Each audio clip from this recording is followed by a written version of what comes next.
안녕하십니까. 인도 현지에서 여러분에게 성경을 읽어드리고 있는 백환승 목사입니다. 한 주간 잘 지내셨습니까? 저도 잘 지내고 있습니다.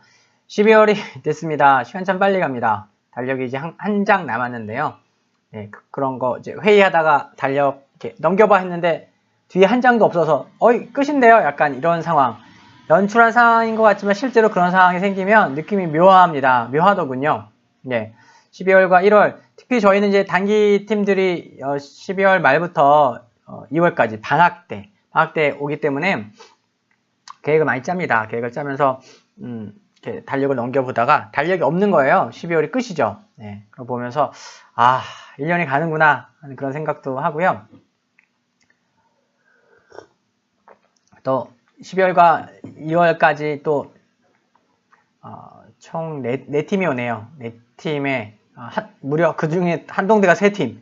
대단하지 않습니까? 한동대 대단합니다. 사랑합니다. 내가 진짜 한동대 가고 싶었는데 이렇게 한동대 친구들이 참 많이 와서 너무 감사하고요.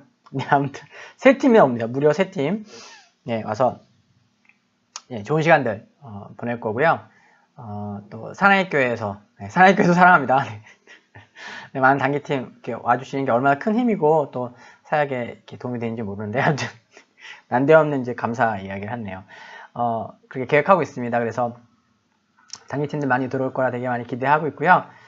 지금 저희랑 같이 계셨던 단기 선교사님들 또 인턴은 지금 네팔로 비자 여행을 떠났습니다. 이게 참 어느 곳에 머무르는 것에 유효 기간이 있다라는 것은 참 새로운 것 같아요. 항상 내가 여기 얼만큼 머무를 수 있는지 알고 계산하고 그 시간이 지났을 때 어떤 행동을 해야 한다는 것. 우리는 이 땅을 살아가면서 사실 그렇게 생각하고 그렇게 하지 않습니다. 영원히 내가 있는 곳 가운데 거할 거라고 생각을 하게 되죠. 그렇기 때문에 이게 얼마나 소중하고 그런지 모르게 되죠. 이게 좀 흔한 이야기이긴 하지만 근래 아는 지인들이 이제 두 가정이 이사를 합니다. 이사를 하면서 느끼는 감회들이 새로운 것 같아요. 가끔씩 글들 올리는 것들 보면 그렇습니다. 늘 거기에 살 것 같은데 그러지 않고 우리가 어딘가 머무르는 것에는 시간이 한계가 정해져 있고 그 시간이 지나면 어딘가로 가야 한다는 그 사실이 지극히 당연한 사실이지만 우리에게 그렇게 잘 받아들이지 않고 마치 영원히 거할 것처럼 영원히 있을 것처럼 생각하는 거죠. 또 물론 이제 그렇게 적응해야 또 일상을 잘 살 수 있기 때문에 그러기도 하지만 일상의 소중함을 깨닫기 위해서는 또 여기에 있는 이 시간이 한계가 있다라는 거 정해져 있다. 이제 비자 같은 경우는 일정이 정해져 있지만 우리의 삶은 또 그렇지 않죠. 그래서 언제인지 모릅니다. 하지만 늘 그 시간, 그 올 시간을 기억하고 마음을 준비하는 것들이 얼마나 중요한지 하는 생각을 하게 됩니다. 오늘 은행에 갔다 왔거든요. 그 집주인이 델리에 살아요. 델리에 뭐 호텔 요리사인데 하여튼 돈이 되게 많으신 분이에요. 그래서 집세를 달라고 안 하고 아무튼 그랬는데 어쨌든 지금 한 6개월치 아니죠. 8개월치를 한꺼번에 냈습니다. 이제 아무튼 어떻게 하다 보니까 그렇게 됐는데요. 이제 정선생님 통해서 이렇게 돈을 이제 보내려고 했었는데 그렇게 그래서 돈을 보내고 있는 줄 알았는데 그게 그렇지 않았더라고요. 그래갖고 선교사님이 이래저래 쓰는 비용이랑 해서 가지고 계시고 그 다음에 이제 집주인 내줘야 되는 거 있잖아요. 그런 게 있어서 돈을 차곡차곡 모아두시다가 저한테 이제 어제 보내야 된다고 하시면서 남은 잔액과 함께 저에게 주셨죠. 그래서 이제 몇 개월치 함께 모아갖고 보내는데 이게 참 재밌습니다. 은행에서 업무를 보는 게 이렇게 뭐랄까요? 골치 아플 수가 없어요. 이게 골치 아프다는 표현보다는 불편해요. 아마 이제 한국이 워낙 편한 거겠죠. 그러니까 입금을 하는데도 돈을 많이 입금하면 왜 이렇게 많이 입금하냐라고 물어보고 이 돈은 어디서 났냐 이런 걸 물어보고요. 이게 장기로 제가 좀 오래 좀 살고 거래를 계속하면 그렇게 안 물어볼까요? 인도가 이제 테러나 이런 것들이 심심치 않게 일어나는 곳이어서 약간 외국 자본과 뭐 이런 부분에 대한 좀 이렇게 경계? 그리고 모든 걸 이렇게 통제하려는 것이 되게 강해요. 그런 부분에 좀 어려움이 있는데 다시 한번 놀랬습니다. 돈을 입금하는 거, 뭐 달러를 입금하는 것도 아니고 이제 루피를 입금하는데도, 왜냐면 제 돈을 통장에 입금해서 그 입금한 걸 송금하려고 했거든요. 오래 걸리더라고요. 오래 걸리는 게 문제가 아니라 뭘 해야 되는 게 되게 많습니다. 참 그런 걸 보면서 당황스럽기도 하고, 왜 이렇게 어렵지 하는 생각도 좀 하고요. 그러면서 야, 한국이 진짜 편한 거구나 하는 생각 더불어 했습니다. 또 그 와중에도 또 이렇게 기다리고 있으면 이제 뭐 무슨 적금을 넣어라, 또 뭐 어디에 투자해라 이런 것들도 줘요. 그래서 인도는 이자율이 어마어마하게 좋습니다. 한 10%, 뭐 이렇게 적금 넣으면 10% 이렇게 이자를 주더라고요. 그래서 혹하긴 하지만, 적금 넣고 그러려면 이제 여유 자금이 있어야 되잖아요. 네, 아무튼. 그렇습니다. 네, 아무튼, 네. 그랬고요. 하여튼, 다시 한번, 한국이 얼마나 편리한 사회인지, 쉽고, 모든 건 쉬운 사회인지. 인도는 뭐 조그만 마켓은 오히려 쉬운데, 마켓이 좀 큰 데만 가면 뭐 결제하고 하는데 시간이 꽤 걸립니다. 백화점 같이 뭔가 잘 돼 있고, 물건을 사면 결제하는데 되게 오래 걸려요. 자꾸 물건 하나 결제하는데도 자꾸 이메일 주소랑 전화번호 뭐 이런 거 다 물어보고요. 아무튼 그렇습니다. 한국에 살고 계시는 사랑하는 여러분, 기뻐하고 즐거워하십시오. 한국 되게 편한 사회, 편리하고 쉬운 사회입니다. 물론 이제 그만큼 어려운 것들 많지만 일상생활에 있어서는 참 편리하고 좋은 사회가 아닌가 하는 생각하면서 또 뜬금없이 한국이 그리워지기도 했습니다. 네, 그랬습니다. 연말이 다가오고 있고요. 오늘 말씀 보겠습니다. 네. 얼마 전에 한국 소식을 들었어요. 서울대 학생회장이 커밍아웃 했죠. 후보자가 커밍아웃을 해서, 당선이 됐습니다. 당선이 됐고, 원래 이제 과반수 이상이 투표를 해야만 정식 학생회로 인정이 되고, 그러지 못하면 이제 비대위라고 합니다. 비상대책위원회로 해서 학생회를 구성하되 약간 이제 정식 학생회로서 안정적으로 운영하기 좀 어려운, 그러니까 이렇게 과반수 이상의 인정을 받지 못했기 때문에 너희가 집행부로서 어떤 일을 하지만 어떤 정체성과 이 명분이 좀 약한 여러 가지 좀 안정적으로 학생 행정을 하는 게 좀 어려운 그런 학생회가 돼요. 일반적으로 제가 학교 다닐 때도 과반수 이상 투표를 안 합니다. 이제 투표에 더 이상 관심이 없고, 또 누가 학생회장이고 뭐 이런 거에 대해서 사실 학생들 관심 없지 않습니까? 요즘 학생들뿐만 아니라 저 때도 별로 관심 없었습니다. 투표는 또 열심히 하려고 했지만 그래도 과반수 이상이 안 되면 항상 이제 비대위로 이제 학생회가 섰죠. 그런데 서울대도 비슷했나 봅니다. 거의 20년 만에, 18년 만에 과반수 이상의 투표를 한 거예요. 거기에 결정적이었던 건 대표 학생회장 후보로 나왔던 분이 커밍아웃, 나는 레즈비언이다, 여잔데 여자를 사랑하고 그렇대요. 네, 그렇습니다. 뭐 저는 이제 성적 서수자 무슨 동성애 관련된 이야기를 하고자 하는 게 아니라 그거 보면서 되게 신선했던 것은 지금 이 한국 사회의 이제는 예전에 과거 이제 홍석천 씨가 커밍아웃 당했을 때만 해도 거의 매장되고 뭔가 사회적 미풍양속을 해치는 존재로서 이제 약간 사라져줘야 했었는데, 이제는 오히려 커밍아웃이 뭐라고 할까요? 약간 트렌디하다고 할까요? 앞서 나가는 느낌? 그리고 뭔가 지지해줘야 되고 박수 쳐줘야 할 것 같은 그런 모습으로 비춰지는 것 같습니다. 그래서 18년 동안 계속해서 비대위로 활동했던 전 학생회장들이 뭔가 역차별의 느낌을 받지 않을까 하는 생각도 좀 했어요. 더 이상 모르겠습니다. 이제 실제 상황에서는 또 안 그럴 수도 있지만 그냥 좀 뭔가 나이스해 보이는, 멋있어 보이는 하나의 사건일 수도 있지만 한국 사회에서 동성애라는 한 자라는 거, 레즈비언이나 게이라는 사실이 과거처럼 터부시되지는 않는 사회, 적어도 젊은이들 안에서, 20대 안에서는 충분히 지지받고 박수받을 수 있고 오히려 되게 선진, 앞선, 지성, 약간 이런 이미지로 비춰지는 게 아닌가 싶습니다. 한마디로 이제 하나의 시대 정신이 되어 있는 거죠. 관용, 이해. 그런 것이 되어지는 게 아닌가 싶습니다.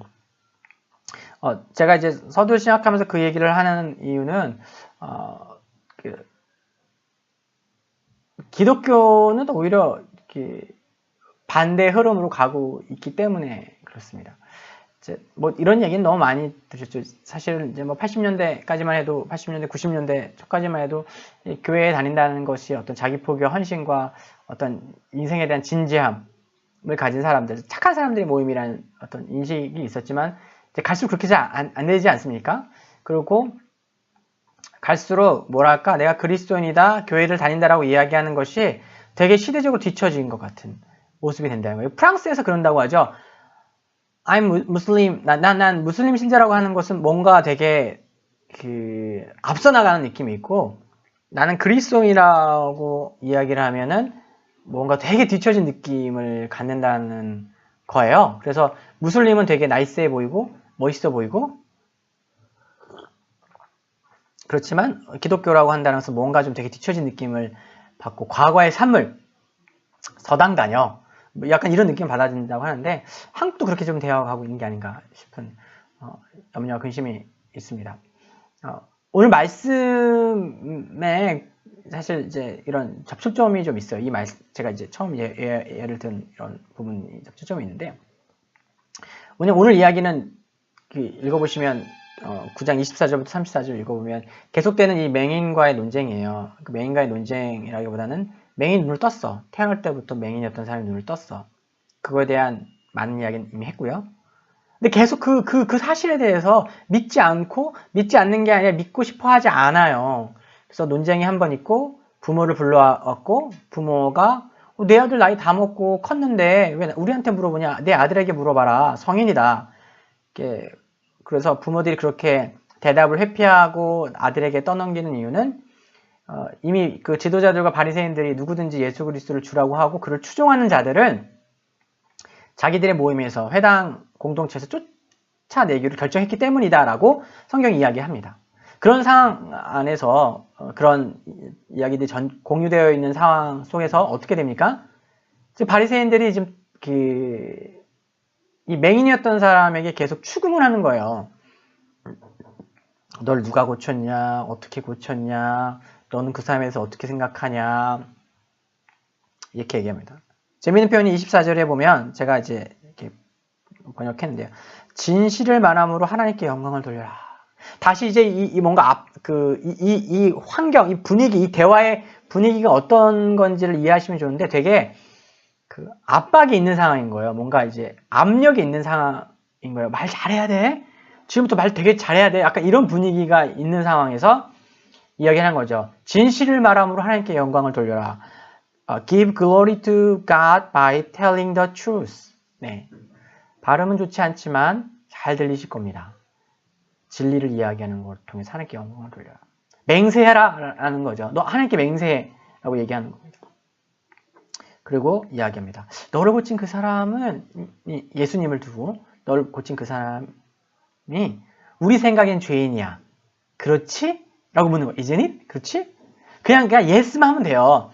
뭔가 부담스럽게 그 사람은 죄인이에요. 나는 그 사람 싫어요. 뭐 이렇게 얘기하는 게 아니라 그냥 예, 저도 그렇게 생각합니다. 이렇게 얘기하면 되는 거예요. 되게 편해요. 그냥 다 밥을 떠 먹여주는 상황이에요.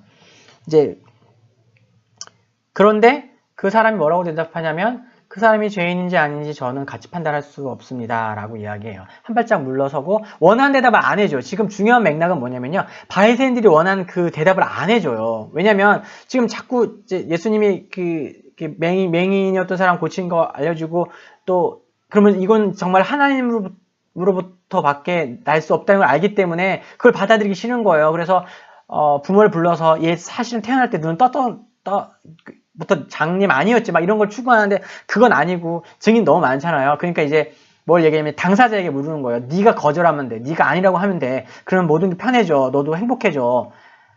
라고 이제 하는 이제 그런 분위기입니다. 그런데 이 사람이 그 이야기를 따라와 주지 않는 거예요. 따라와 주지 않고 침묵하지 않고 명확한 사실에 대해서 증거하는 거죠. 그러니까 이렇게 눈에 보이는 권력 앞에 대놓고 아니다 너희들 뭐 왜 그런 말을 하냐라고 하진 않지만 그들이 원하는 대로 해주지 않고 있어요. 그러면서 이야기가 계속해서 진행되면서 왜 자꾸 나한테 물어보십니까? 나는 이미 이야기를 다 했고 당신들이 왜 이것을 또 들으려고 하는지 모르겠다. 그러니까 이 누구냐? 바리새인들은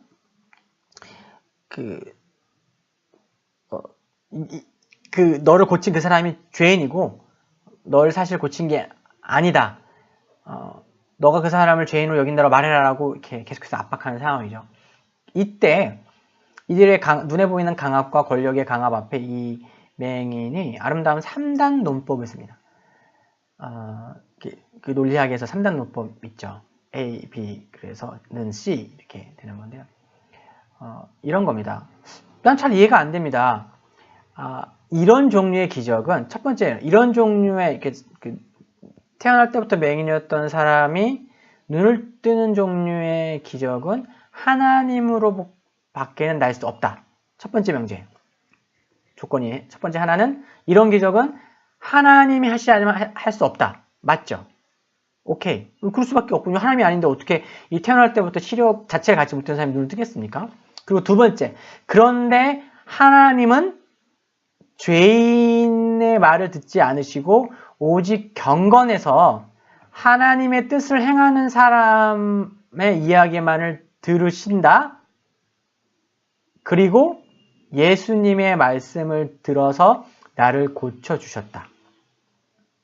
이게 두 번째 명제예요. 그러면 그거에 따른 첫 번째 명제와 두 번째 명제가 갖고 오는 당연한 결과는 뭐냐면 이 예수님은 하나님의 사람이라는 거예요. 하나님의 뜻 가운데 있는 사람이라는 거예요. 경건한 사람이라는 거예요.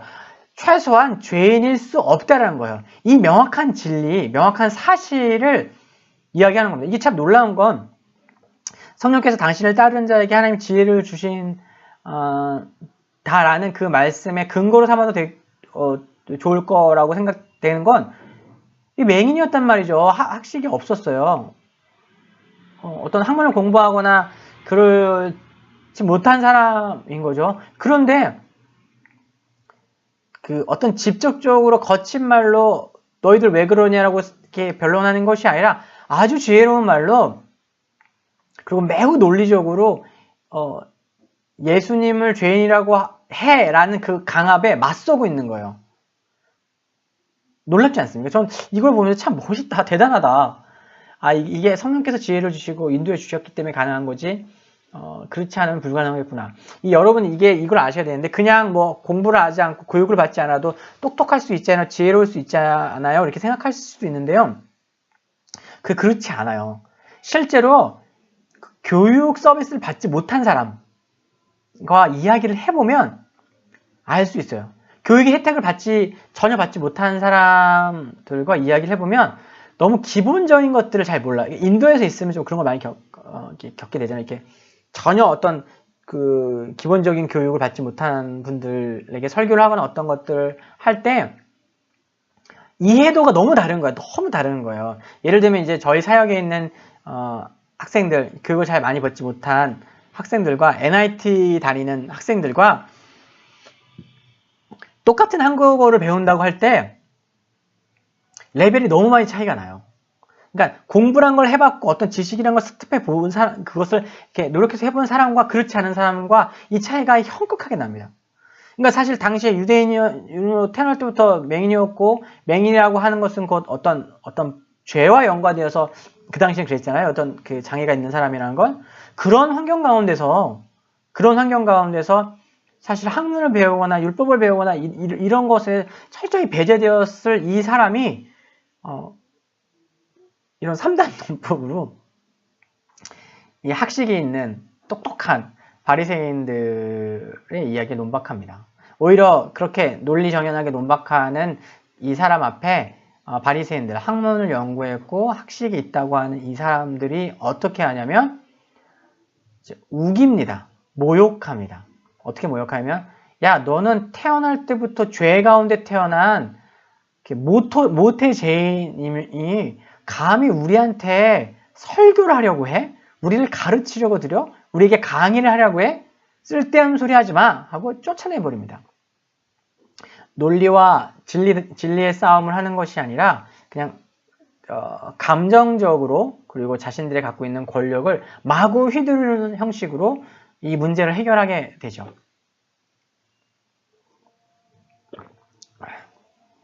너무 명확하고 선명한 진리 앞에 그것을 아니라고 하고 싶고 그것을 인정하지 않으려고 할 때 이렇게 생겨나는 문제입니다. 놀라운 건 이 사람이 쫓겨났다는 거예요. 이 사람이 어느 정도 각오를 했던 거겠죠? 회당 공동체에서 쫓겨납니다. 사람들이, 바리새인들이 얘 쫓아내! 이렇게 해버렸어요. 그전에는 맹인이었지만 회당 공동체, 그들 민족 공동체 안에 소속해 있었지만 이제는 쫓겨났습니다. 다음번 묵상을 보면 이제 예수님을, 그에게 예수님이 찾아오시죠. 그는 맹인이었는데 예수를 말미암아 눈을 떴어요. 그래서 진리를 알지 못하던 사람에서 진리를 아는 사람이 되었어요. 그래서 생겨난 어떤 변화가 무엇이냐면 더 이상 눈에 보이는 권력에 대해 두려워하거나 그것에 연연하거나 이렇게 억눌리지 않는 존재가 되었어요. 눈에 보이는 권력은 바리새인들을 상징할 수 있겠죠. 바리새인들이 눈에 보는 권력으로 억압하고 짓누르고 압박했어요. 그렇지만 이제 눈을 뜬 이 장님에게는, 맹인에게는 더 이상 모든 사람이 볼 수 있는 그 눈에 보이는 권력이 보이지 않는 거예요. 역설적으로 이야기하면 그는 눈을 떴고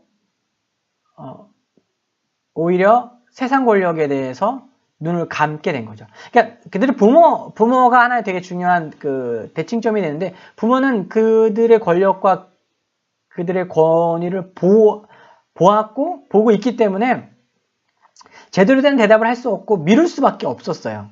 그렇지만 이제 예수님을 만났고 세상 권세, 눈에 보이는 세상 권세 앞에서 이제는 더 이상 그것에 연연하고 그것 앞에 억눌리는 것이 아니라 눈에 보이지 않는 그 권위, 참 생명 앞에 더 충성하게 된 거죠.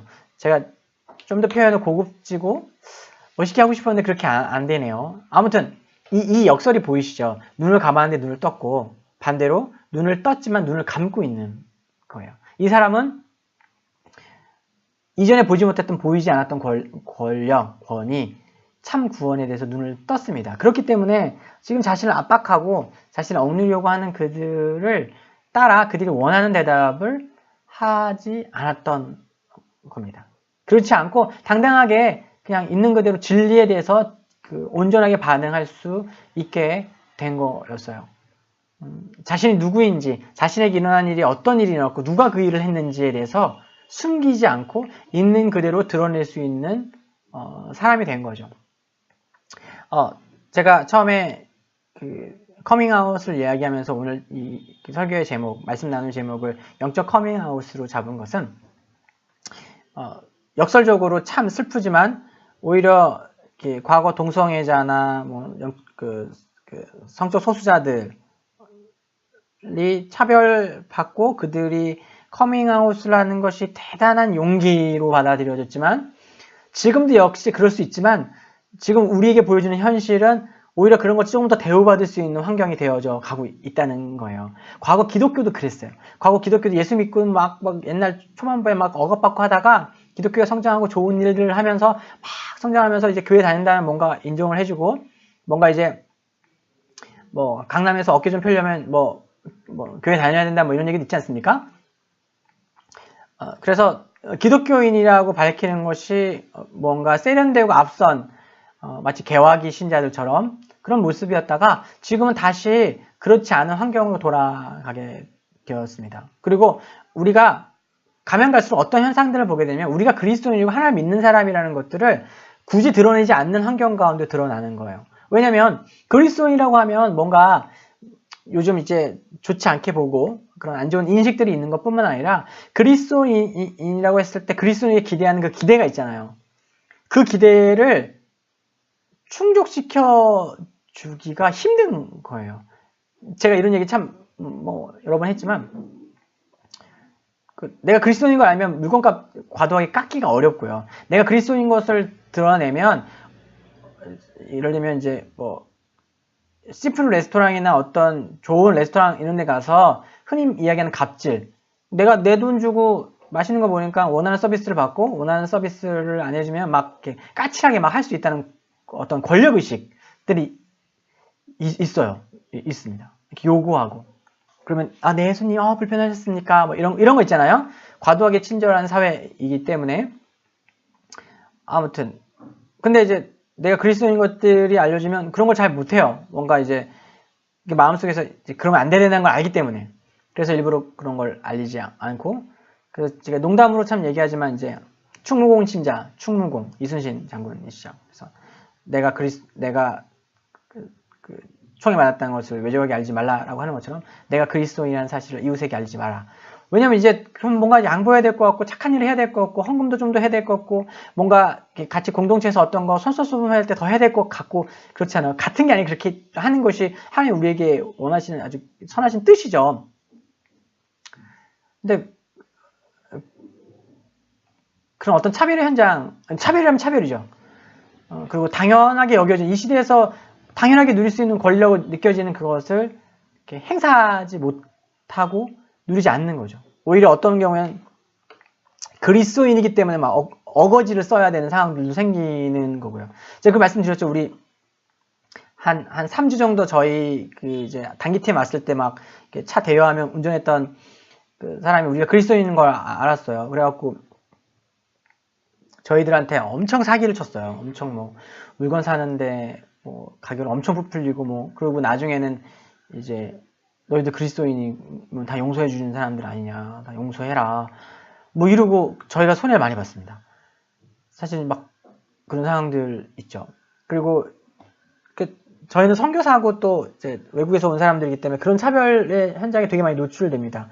이제 학교도 이렇게 하는데 예를 들면 이제 낙타섬 학교 들어가는데 이제 뱃삭시 한 사람당 5루피입니다. 현지인들은 5루피인데 저희들한테는 150루피를 받는 거예요. 그러니까 저희들이 한 두 명이나 3명 이렇게 타고 가면은 150루피를 요구해요. 그 150루피는 그 배 한 번 왔다 갔다 하는 거를 한 번 가는 거 전체를 빌릴 때 렌트할 때 150루피 정도 주거든요. 그래서 저희들 보고 그걸 다 렌트하라는 거예요. 어떨 때는 이제 급하면 저희가 시간이 비싸기 때문에 시간 때문에 렌트해서 가기도 하는데 렌트하면 저희들만 태우고 가는 건데 빨리 안 가고 다른 사람들 막 태워요. 아니 이거 우리가 렌트하고 지금 우리가 시간이 급해서 그런데 왜 그러냐. 그래도 더 태워야 된다고 합니다. 그리고 돈을 다 받아요. 그런데 이제 처음에는 조금 그런 부분으로 실갱이를 하기도 하지만 결국 저희가 내리는 결론 얘기하다 보면 우리가 이것에 너무 야박하게 할 수가 없다. 우리가 그리스도인 거 다 알고 있고 학교에서 이렇게 하는 외국인들은 거 아는데 그렇기 때문에 바가지를 씌우는 거죠. 근데 이제 그런 어떤 차별이나 어떤 불공평한 상황들 우리가 마땅히 누려야 되는 권리들 우리가 여기를 렌트했으니까 너희들 다 타면 안 돼. 우리가 타고 우리가 빨리 시간대에 갈 거야. 이런 걸 하지 못하는 거예요. 그런 것들 때문에 때로 조금 뭐 어떨 땐 조금 이게 맞나 하는 생각도 들지만 시간이 지나면서 배우고 또 경험하는 건 그럼에도 불구하고 그런 상황 가운데서 이렇게 좀 여유를 가지고 받아들이는 것이 하나님의 얼굴 제가 하나님이라는 게 아니라 우린 다 하나님의 자녀이고 하나님을 드러내는 존재잖아요. 그렇기 때문에 하나님의 얼굴값 하기 위해서 때로 희생하고 포기하고 또 이게 손해 보는 거죠. 저희가 아까 그 기사 얘기했지만 기사다가 그렇게 막 하고 뭐 울면서 미안하다고 하면서 돈을 안 내놓고 막 울면서 미안하다고 하고 그러면서 나중에는 뭐 엄마가 아파갖고 뭐 그랬다 막 이런 얘기하면서 갔단 말이죠. 그래갖고 또 듣고 보니까 좀 마음도 그렇고 우리가 손해는 참 많이 봤지만 몇만 루피 손해 봤지만 만 루피면 한 20만 원입니다. 몇만 루피 손해 봤지만 그래도 좀 안 된 마음에 그래서 사과랑 뭐 이런 거 과일 싸들고 문병을 가면 이제 그런 사람 안 살고 막 이럽니다. 네, 그러기도 해요. 그래서 전화하면은 뭐라고 둘러대죠. 우리가 지금 너희 어머니 아프다고 그래서 문병 왔다 하면 뭐라고 합니다. 저희가 잡을 수 있죠. 잡으려고 하면. 왜냐면 이제 저희는 외국인들이고 또 선교사님들이 오랫동안 계셨기 때문에 흔히 이야기하는 좀 높은 사람들을 알아요. 그렇지 않겠습니까? NIT 쪽 있으면 뭐 총장도 있고 그러다 보면 이게 다 연줄이 막 이렇죠. 그래서 권세를 부르고 뭐 이렇게 하려고 하면 할 수 있는 방법이 왜 없겠습니까? 근데 이제 그런 방법이 지혜롭지 않고 그 사람도 어쨌든 또 저희 주변에 이렇게 있다가 또 언젠가 만나게 될 거고 또 이렇게 하게 되겠죠. 근데 그런 상황들을 참 많이 마주합니다. 성도들로부터 오는 귀한 헌금으로 사역하는 거기 때문에 아낄 건 아끼고 지혜롭게 해야 되고 항상 바보처럼 당할 수는 없지만 어떨 때는 그냥 알면서도 당하고 알면서도 속고 알면서도 손해보고 하는 것이 하나님의 백성의 일이고 또 하나님 나라의 일이 아닌가 하는 생각을 하게 됩니다. 내가 나인 것, 내가 그리스도인인 것, 내가 하나님의 사람인 것을 드러내지 않으면 마음껏 주장할 수 있는 권리들이 있습니다. 그렇지만 그럼에도 불구하고 내가 누구인지를 과감하게 드러내고 고백하고 또 그렇게 내가 고백한 것이 하나의 어떤 주춧돌이 돼서 내 안에 있지 않은 선한 것들을 내가 오늘의 삶 가운데서 가족에게 또 이웃에게 또 직장 동료에게 또 친구들에게 할 수 있다면 그것이 이 땅을 살아가는 우리의 작은 십자가 중에 하나라고 생각합니다. 저는 그리스도인이 그리스도인이라는 것을 결코 숨기지 않아야 한다고 생각하고요. 아주 특수한 상황을 제외하고 그리고 그것으로 말미암아 부딪히게 될 대가들을 손해들을 당연히 누리고 당연히 주장할 수 있는 권리를 내려놓는 것이 하나님의 일이라고 믿습니다. 장님이 눈을 뜨고 이제 정상적인 그 사회 한 성원으로 살아갈 수 있게 되었던 그때 그 공동체 지도자들의 억압과 어떤 압력에 굴하지 않고 자신이 보고 믿고 확신한 것 가운데 서서 고백하고 진리 앞에서 결코 물러서지 않았던 것은 그가 참된 권력과 참된 권위가 눈에 보이는 그들에게 있는 것이 아니라 보이시지 않지만 역사하고 계시는 예수 그리스도께 있다는 것을 알았기 때문에 그렇게 할 수 있었던 것이죠. 제일 어렵고 제일 힘든 것이 이런 부분입니다. 선교사, 목사를 떠나서 한 사람의 신앙인으로서 한국에서 살아갈 때도 늘 이런 고민했었고요. 또 내가 그렇지 못했던 상황들에 부딪혀서 얼굴이 화끈거리기도 했고요. 또 그러나 그때마다 반성하고 그때마다 실제적으로 깨달아서 그렇구나. 어떨 땐 내가 그리스도인인 것을 숨기고 과하게 주장도 했었고요. 당연한 내 권리라고 생각해서 그런 것을 뭐랄까요? 내려놓지 않고 주장하면서 이렇게 하기도 했습니다.